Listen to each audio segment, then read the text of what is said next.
Chapter 3, Meeting Life Challenges. There is one topic in this chapter, Lazarus Cognitive Appraisal Model. This model states that we don't directly react to stress, but our reaction depends on two kinds of appraisal.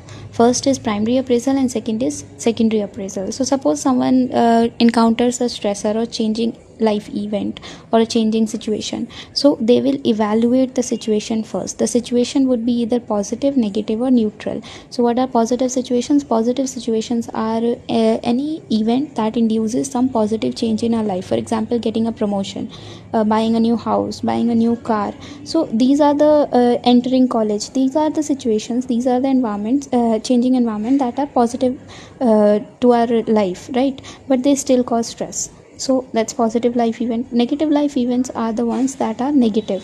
For example, getting diagnosed with a disease, having to go undergo a surgery, a death of a friend or a death of a family member. So these are negative events. So in case the person evaluates the changing environment as negative, so that negative environment is further categorized into one of the three categories: harm, threat or challenge. Harm is the damage that has already been done.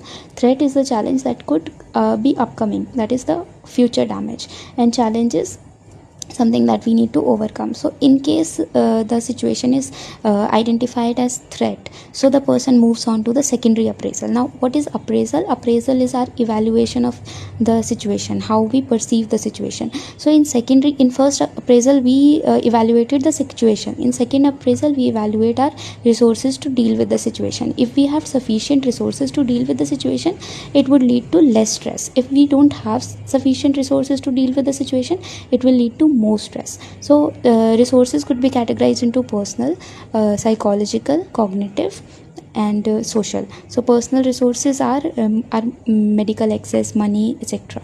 And psychological resources are our attitude, ideas, beliefs. So someone with a positive mindset might experience less stress than someone with a negative mindset. So that was psychological resources. Next we have social resources. Social resources includes our family support, social support. So the higher the support we have, the lower stress we feel. Next is physical. If we have a healthy immune system, if we have healthy habits, then the stressor will cause less impact on our health, negative impact on our health, that will reduce the stress. So how we react to stress depends on both the appraisal, primary and secondary, and that is why different people in same situation reacts differently, because they perceive the threat value of the situation and their resources differently, and hence different reaction to